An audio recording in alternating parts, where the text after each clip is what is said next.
dala-dala. Ngunit sa kalsada'y tila natigil ang oras, habang ang trapiko'y lalong lumalakas. Mga estudyante di na nakapasok, mga gawa na may halos mawalan ng sahod.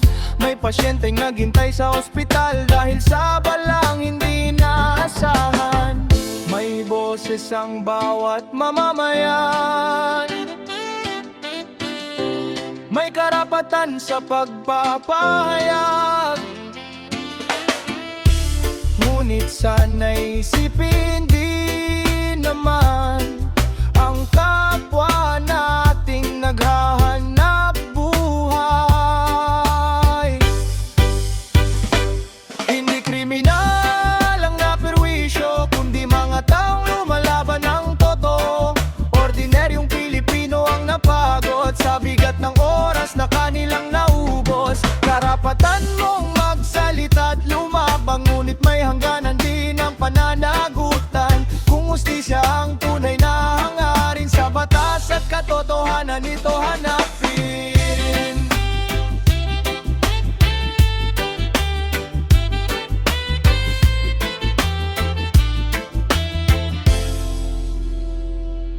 Hindi lahat ay may sasakyang sarili, bus at tren ng pag-asa gabi-gabi. Bawat minutong nasayang sa lansangan, may pamilyang naghihintay sa tahanan. Kung may mali, ilantad ang katibayan, sa tamang hukuman ay paglaban, upang ang hustisya'y tunay na manaigat, walang inosenteng siyang madamay.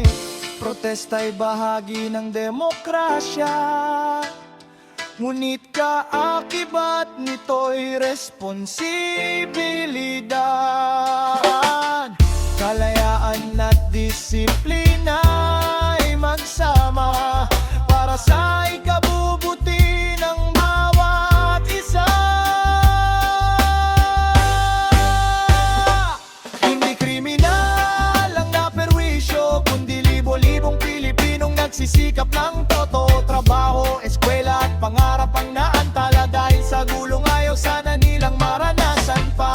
Pakinggan ang boses ng bawat mamamayan, ngunit huwag ding kalimutan ang kapakanan ng nakararami. Kapag batas at respeto ang nangibabaw, mas magiging matatag ang ating bayan. Amuraya, amuraya.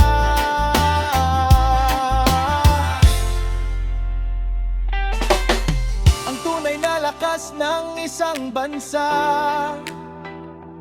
ay hindi sa sigaw lamang,